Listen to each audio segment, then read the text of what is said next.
Welcome everyone to today's lecture on the chapter of laws of motion.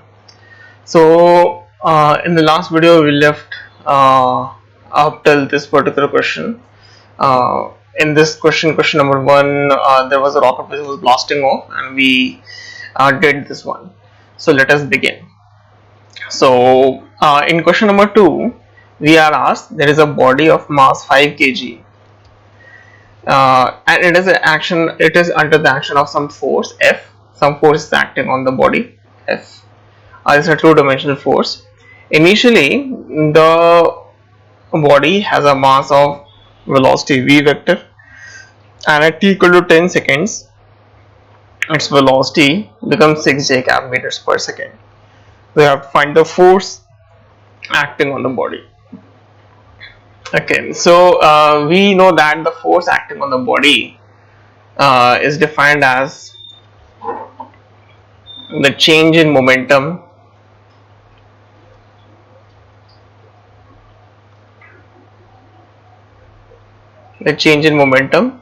of the body divided by the time interval. So the rate of change of momentum of the body with respect to time and the net force acting on the is equal to the net force acting on the body. So when we are asking about the force acting on the body, and we already know that the force is a constant, right? Then we can use this particular formula to find the change in momentum. If we are asked that the momentum is a function of time, then in that case we differentiate the momentum vector. But in this case, simple calculation should be suffice. So change in momentum, what is change in a quantity? That is the final value of the quantity minus the initial value of the quantity, that is final momentum minus initial momentum divided by the time taken, that is delta t. So the force acting on the body is mass into the final velocity acting on the body. The final velocity of the body, let's say final velocity is v and initial velocity is u, and the time interval is some delta t. Mass of the body is some 10 kg or 5 kg as is mentioned, 5 kg mass. The final velocity of the body is given as 6 j cap meters per second. So we will take 6 j minus the initial velocity vector, which is 6I minus 2j meters per second, divided by the time interval. The time taken is some 10 seconds. So this would come out to be half into minus 6I plus 8j newtons, or that would be equal to minus 3I plus 4j cap newtons. So this would be the force acting on the body. That would be the option B.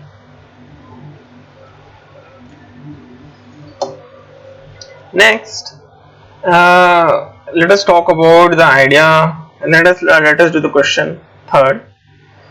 So in third question, the particle is moving in xy plane under the influence of force, so that its linear momentum p vector is given by this value I cap cos kt minus j cap sin kt, where a and k are constants. You have to find the angle between force and momentum. So in the last question, there was not particularly a whole lot of analysis involved. The formula involved was relatively simple, that we have to find the force, that is final momentum minus initial momentum divided by the time interval, and that was that. So when the momentum is given as a function of time, so like I mentioned, in that case, to find the force, we would have to differentiate the force acting on the differentiate the momentum of the body. So the linear moment of the body, that is p, is given as a I cap cos kt minus j cap sine kt.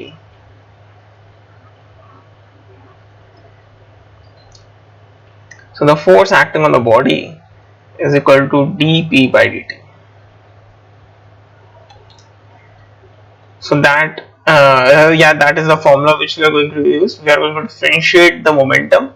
So the force acting on the body would be a I cap would remain as it is. Since we are differentiating this expression, the I cap would remain as it is. Cos kt differentiated would be sine kt, and there would be k sign outside. Let us take the k outside and I cap. Similarly, differentiation of sine here would give us cos, so that would be minus cos kt j cap, and the constant within the argument of the trigonometric function would again come outside.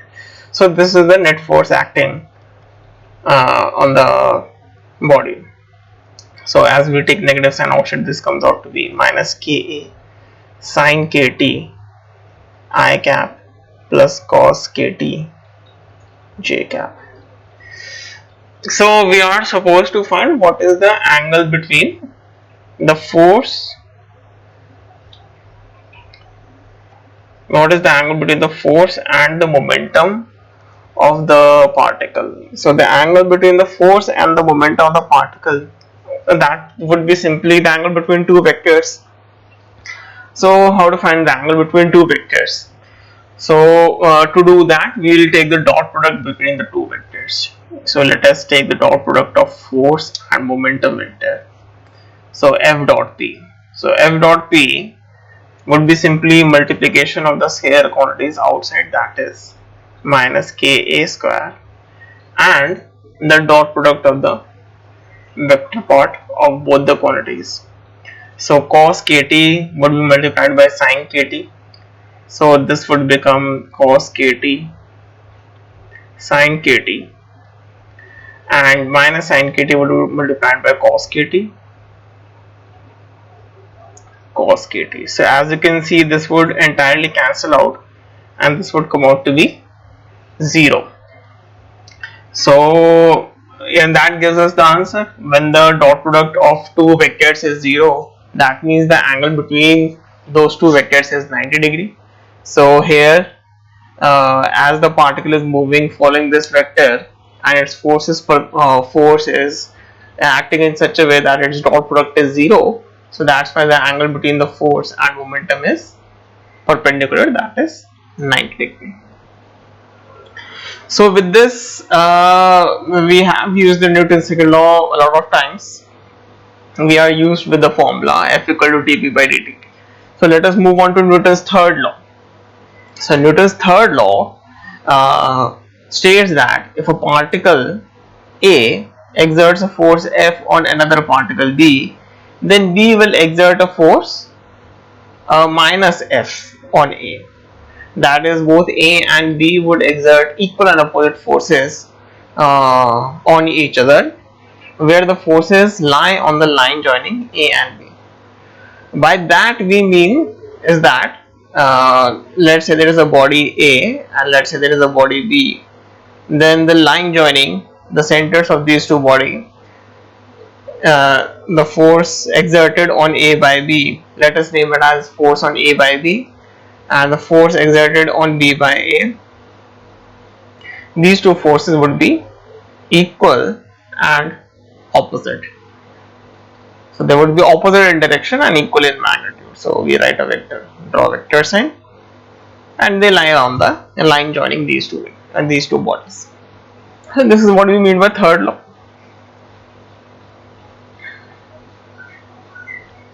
Okay. So now we come on to the idea that what are some common forces and how do the common forces manifest themselves or are used in general questions. तो अगर हम common forces की बात करें तो सबसे पहले जो कॉमन फोर्स हम देखते हैं वो है टेंशन. तीन टाइप के हम कॉमन फोर्स देखेंगे, टेंशन, नॉर्मल फोर्स और स्प्रिंग फोर्स देखेंगे. तो जब हम टेंशन फोर्स की बात करते हैं तो एक सिचुएशन लेते हैं और उससे हम समझते हैं टेंशन क्या है। तो हम कहते हैं कि भाई एक हमारे पास सीलिंग है और सीलिंग से एक रोप अटैच्ड है। अब इस रोप का जो बॉटम एंड है इसको मैंने एक ब्लॉक से कनेक्ट कर दिया, उस ब्लॉक का जो मास है वो है m। लेट्स से ये मास हो हम कैपिटल M कह देते हैं और ये हमारी रोप है, ये पॉइंट A, ये रोप है पॉइंट B। तो हम कहते हैं जब एक ब्लॉक एक रोप से कनेक्ट होगी तो ग्रेविटी की वजह से जो ब्लॉक है वो अपना वेट फील करेगी और वो चाहेगी कि it comes towards earth. So the rope prevents the block in moving downward direction. That is, the rope would exert a force on the block, and this is the block. By the block we mean this shaded part. This is the block, and by that we mean is that the block would be prevented in moving in downward direction by the rope. So how would the rope do it? The rope would exert an upward force. So we say that that upward force exerted by the rope on the block on upward direction, that upward force is the tension of the rope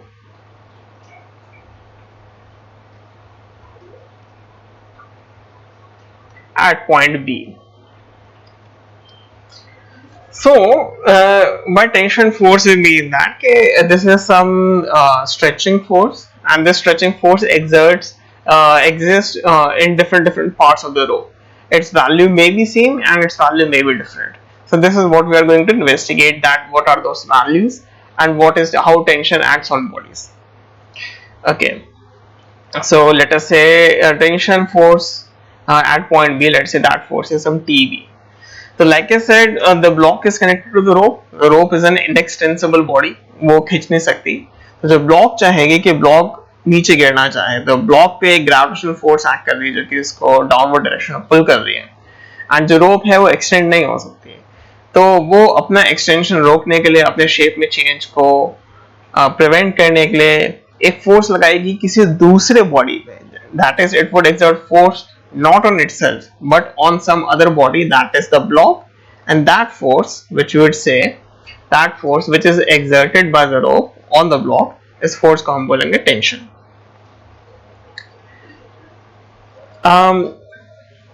हम ये assume कर देंगे जो आपका रोप है उस रोप का भी कुछ स्मॉल मास m है।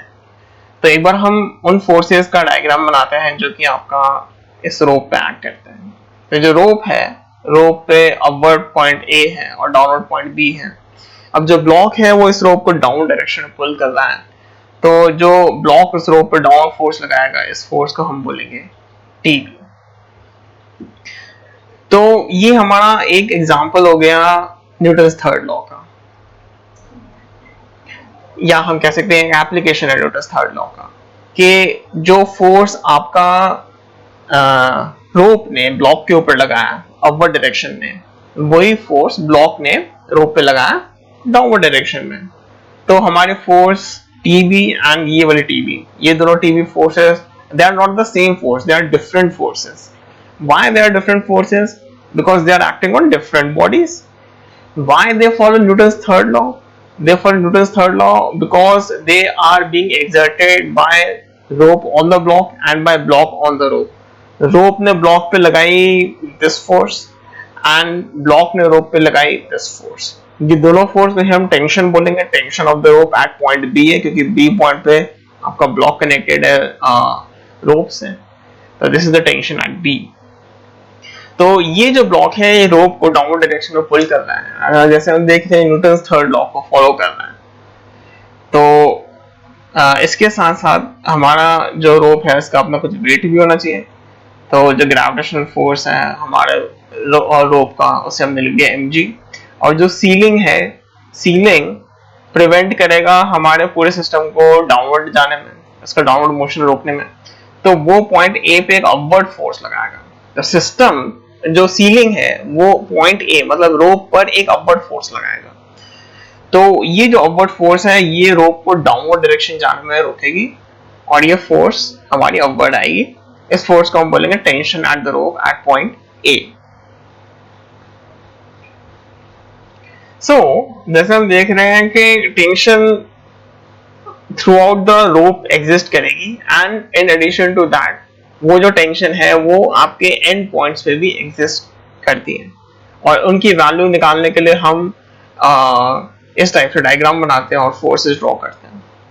तो अगर मैं इक्वेशन लिखूं tension at point B, tension at T B की इक्वेशन क्या है, तो अगर मैं इस ब्लॉक को देखूं तो इस ब्लॉक पे नेट फोर्स 0 है, force on this particular block is 0, so the net force is 0. That means that TB minus mg should be equal to mass times acceleration. Net force on the body should give you acceleration and there is no acceleration of this block, that's why this is 0, or TB is equal to mg where this m is some capital M. Block का जो आपका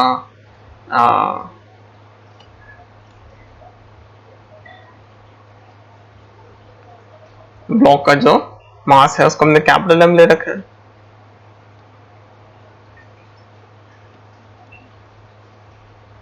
इसको हम बोलेंगे capital M. Similarly हम बोलेंगे अगर हम यहाँ पे इक्वेशन लिखे तो जो डाउनवर्ड फोर्स है वो है टीबी प्लस एम जी और ये फोर्स बैलेंस करना चाहिए अपवर्ड फोर्स को, that is T A.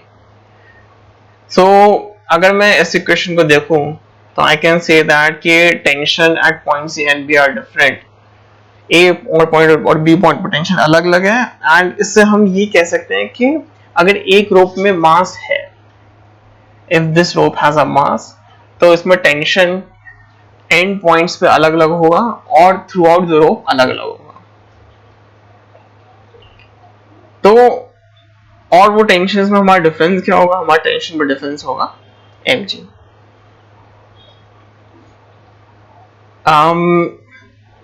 With in the rope हम अगर टेंशन फाइंड करना चाहें तो वो भी काफी आसान है। हम रोप को किसी भी पॉइंट पे कट करके उसका इस टाइप से डायग्राम ड्रॉ कर सकते हैं एंड टेंशन की वैल्यू फाइंड कर सकते हैं।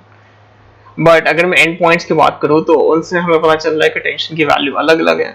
जिससे हम कह सकते हैं कि रोप में हर जगह टेंशन की वैल्यू अलग अलग है एंड उनके बीच में जो डिफरेंस है that should be equal to the mass of the block which is they are carrying. TB tension at point B is capital Mg plus small mg and this would be the tension at point A. So यहाँ से हमारी जो main learning है वो यही है कि tension in the rope different different points पे अलग अलग होती है अगर रोप के पास मास होता है एंड न्यूटन्स थर्ड लॉ हर जगह एक्ट करता है।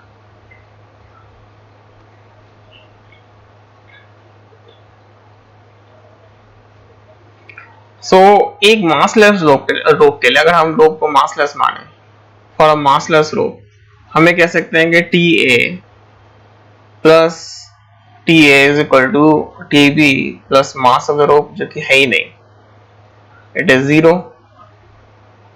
तो उस केस में tension at the end points equal होगा and not only that tension would be same throughout the rope.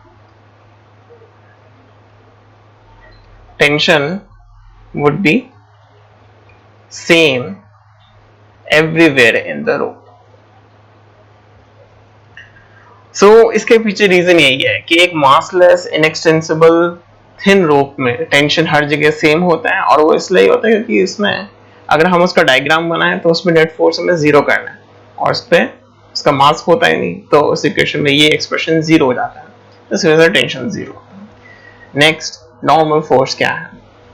Normal force हम किसी बॉडी को अगर एक हार्ड सरफेस पे प्लेस करते हैं तो जो हार्ड सरफेस उस ब्लॉक पे फोर्स एक्सर्ट करेगा उसे हम नॉर्मल फोर्स कहते हैं। Example can be a book kept on a table experience a contact force by the table so as to prevent the deformation of the table। हमने एक block को अगर एक बुक को हमने अगर टेबल प्लेस किया तो जो टेबल है एक कॉन्टैक्ट फोर्स एक्सर्ट करता है इस टेबल पे अपवर्ड डायरेक्शन में, और ऐसा इसके पीछे क्या रीजन है? इसके पीछे रीजन ये है कि जो टेबल है, जो बुक है वो एक्सपीरियंस कर रहा होता है अपना वेट mg, और अगर यहाँ पे टेबल को अगर हम सिंपली ये माने कि टेबल इस टाइप से एक बार अपीयर हो जाए इसके मोशन में, तो जो ब्लॉक है वो इमीडिएटली इस पे फोर्स एक्सर्ट करेगा, इस टेबल का शेप चेंज करने की कोशिश करेगा, might be able to change the shape of the table a little bit, but in return this table would exert a force on this block in upward direction. So यहाँ पे हम बहुत carefully बोलें कि जो ब्लॉक है, block table का जो शेप है वो डिफॉर्म करना चाह रहा है, लेकिन टेबल अपने शेप को डिफॉर्म होने से रोकने के लिए एक नॉर्मल फोर्स लगाएगा अपवर्ड डायरेक्शन में ऑन द ब्लॉक. सो ये जो फोर्स आया है ये ग्रेविटेशनल फोर्स का रिएक्शन तो नहीं बोला जाएगा, लेकिन ये बोला जाएगा कि शेप ऑफ द टेबल को रिटेन करने के लिए हमने एक फोर्स लगाया. और अगर ये ब्लॉक रेस्ट पे है तो हम कह सकते हैं कि एज पर Newton second law upward force की अगर हम बात करें तो n है, डाउनवर्ड फोर्स mg है और इसका एक्सेलरेशन 0 है. तो from Newton second law we can see that n is equal to mg rather than Newton's third law.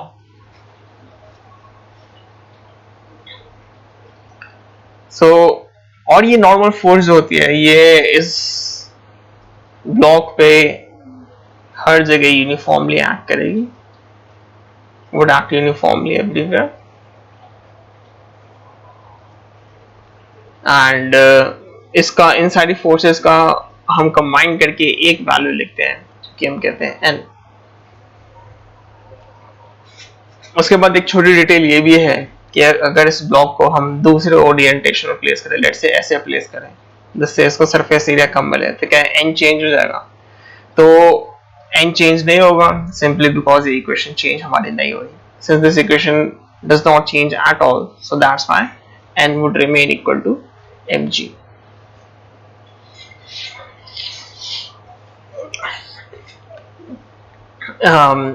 Next अगर हमारे पास कुछ नॉन स्टैंडर्ड केसेस हैं जहां पे ब्लॉक की जगह एक स्फीयर है या एक रॉड है, तो हम डायग्राम कैसे ड्रॉ करते हैं?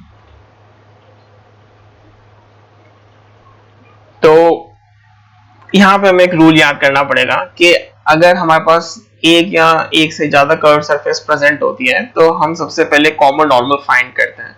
कॉमन नॉर्मल फाइंड करने का तरीका एक पॉइंट ऑफ कांटेक्ट फाइंड करना जो कि क्लियरली दिख रहा है, ये पॉइंट है. दो पॉइंट ऑफ कांटेक्ट होंगे, एक स्फीयर पे और सरफेस पे. हम कुछ से भी कनेक्ट कर कोई से भी सिलेक्ट कर सकते हैं. तो ये कॉमन नॉर्मल के अलोंग ही हमारी नॉर्मल फोर्स एक्ट करती है. तो normal force on the sphere act like this and इसका reaction would act on the ground like this. The normal reaction on the book act in upward direction and the reaction of the normal force would act in downward direction on the block. So this n is acting on the floor, exerted on the floor by book, and this normal force is exerted on the book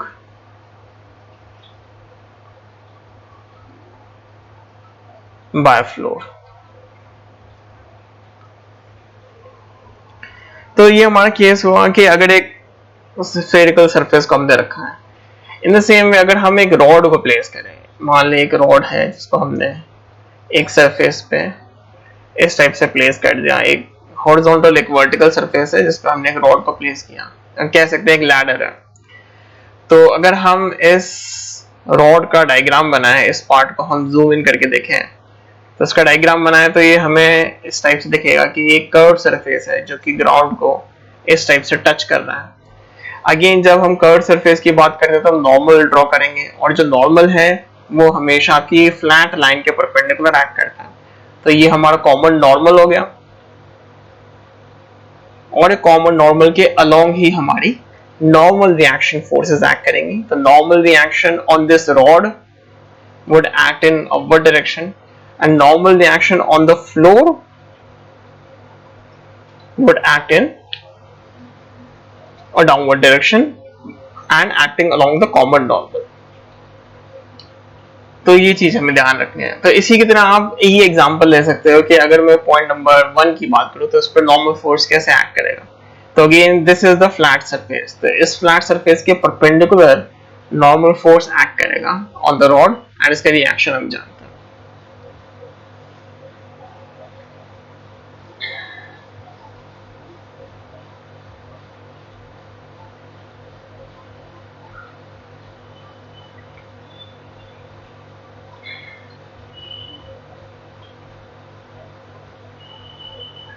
next हम बात करेंगे spring force की.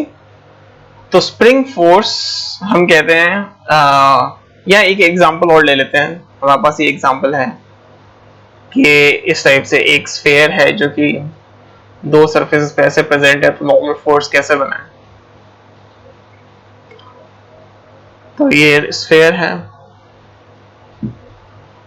दो surface हैं जो कि angle alpha and beta बना रही है. तो normal reaction at this point on the sphere would act in this direction और ये normal force automatically आपका sphere के center से pass करेगा and ये normal reaction acting by the surface number 2 would act in this way. Normal reaction by the surface number 2 acts in this way. So this is value of N2.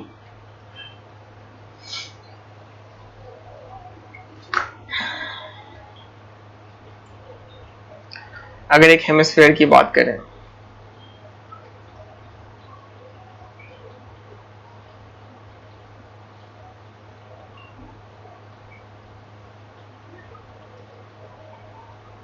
और hemisphere पे rod को रखें तो rod पे जो normal reaction है वो इस ग्राउंड की वजह से इस ग्राउंड के परपेंडिकुलर एक्ट करेगा and in the same way on rod due to the hemisphere would act perpendicular to this flat surface. So always we will be finding the flat surface and the normal reaction would be acting perpendicular to it.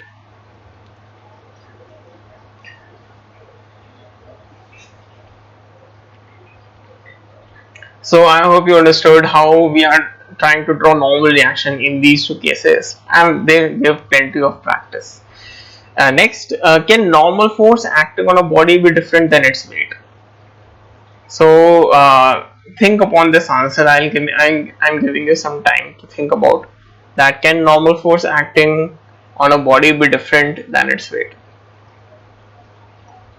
So the answer would be yes. Let's say if a block is kept on a floor of an elevator. Let's say that elevator is going up with some acceleration, let's say 1 meter per second square. Then the normal force and the weight of the block won't be able to balance each other since there is some acceleration of the block. So the normal force and weight aren't same in this case. So it's not necessary that that the body's weight and its normal force have the same values. Next, we'll be taking the topic of the third common force, which is the spring force. So the spring force, let us draw a spring.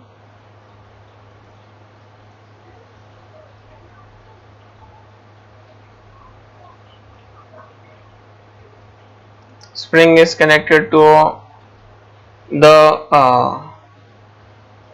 a surface on its left, and on its right end a force F is applied on the spring. The spring constant is some K. And our objective is to find how the spring force acts. So under the action of force F, this spring would elongate by some value. So this spring would elongate by some value, let's say that value is some x. So spring force comes from Hooke's law. The Hooke's law states that the spring force acting within the spring, Fs, that is the spring force acting with the spring, is proportional to the elongation of the spring. And let us say we have a proportionality constant K. Then we say that K is the proportionality constant. So that is the Hooke's law, or what we say, that is the spring force. The spring force, that is the force within this particular whole spring, that spring force is equal to Kx, where x is the elongation or compression of the spring.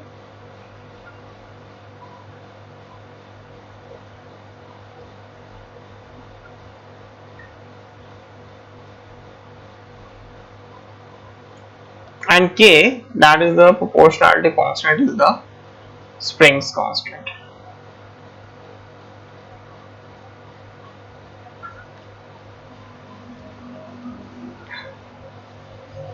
So when we talk about that force F is acting on the spring, this is the external force, and this external force is being balanced by an internal force. That is, there are some internal forces that are being developed inside the spring. So this internal force which is being developed inside the spring, that force is called the restoring force, or called Fr, restoring force. So we say that this restoring force is actually proportional to the elongation of the spring, and then it comes out to be some minus kx.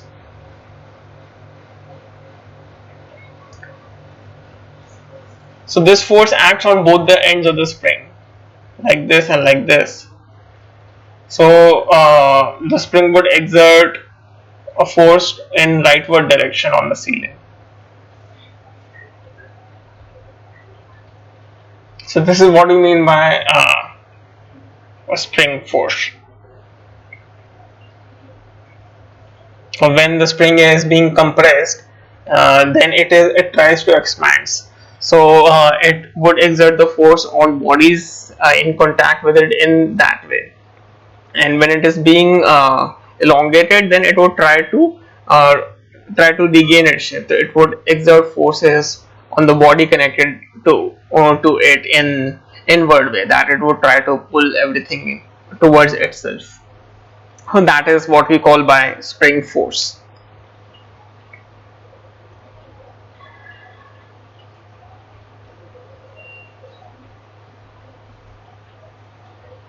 Okay. Now let us take an example to learn about what is the spring force. So you have given the direction of restoring force acting on the block is opposite to F. Yeah, that is what we already know.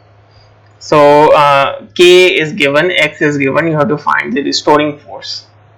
Spring constant given, and we are given some elongation X. The restoring force Fr is equal to minus Kx, where negative sign shows the direction of the force. So the spring force K is some 100 newtons per meter. So we have to convert the displacement in meters. So this would come out to be some minus 10 newtons.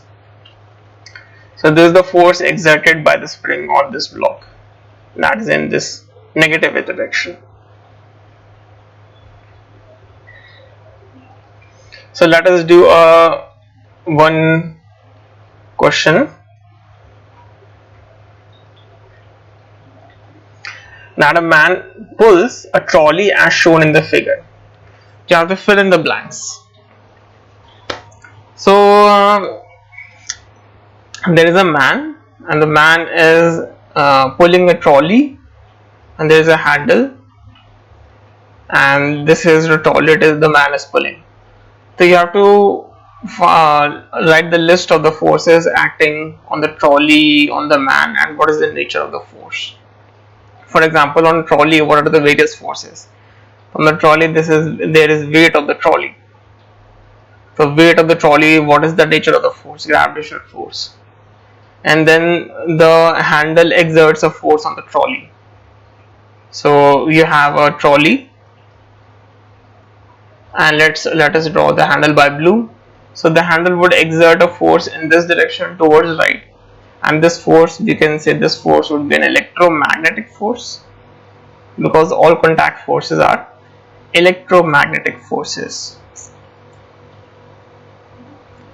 Next, the next force on the trolley can be the normal force exerted by ground. This would be again an electromagnetic force. On the man, there would be force by the handle, tension,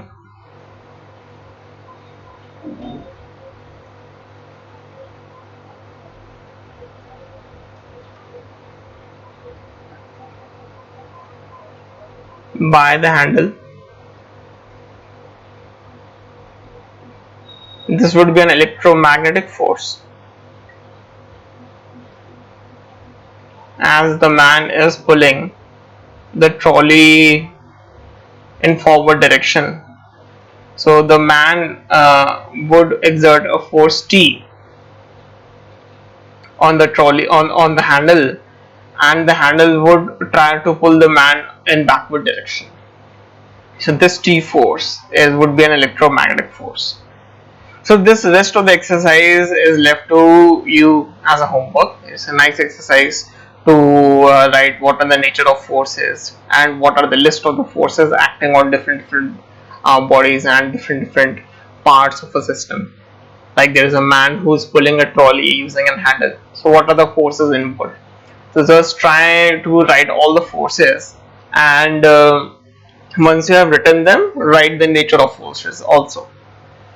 So so this particular lecture ends here.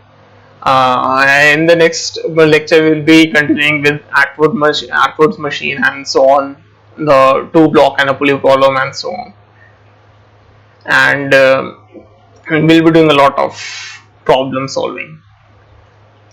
In this particular lecture, we'll be ending upon this point only. So thank you for joining, and have a good day.